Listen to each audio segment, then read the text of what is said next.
6 8 r centimetre ব্যাসার্ধ বিশিষ্ট 3টি কঠিন কাচের বল গলিয়ে 9 সেন্টিমিটার ব্যাসার্ধ বিশিষ্ট একটি কঠিন গোলকে পরিণত করা হলো। আর এর মান কত? অর্থাৎ আমাদের 3টি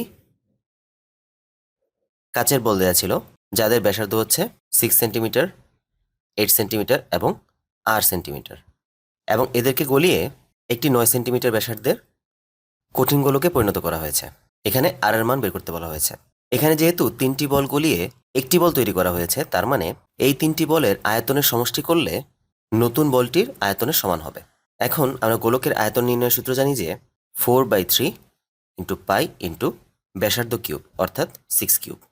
এখানে হবে 4/3 পাই 8 কিউব, এখানে হবে 4/3 পাই আর কিউব, আর এখানে হবে 4/3 পাই 9 কিউব। তো এখানে আমরা দেখতে পাচ্ছি সবার মধ্যেই 4/3 পাই 4/3 পাই কমন আছে। তো আমরা এখানে উভয় পক্ষে 4/3 পাই দ্বারা ভাগ করে দিতে পারি, তাহলে বাকি থাকবে 6 cube plus 8 cube plus r cube equals to হচ্ছে 9 কিউব। তো আর কিউব দাঁড়াচ্ছে 9 cube minus 6 cube minus 8 cube, বা এখানে ক্যালকুলেশন করলে আসে 1।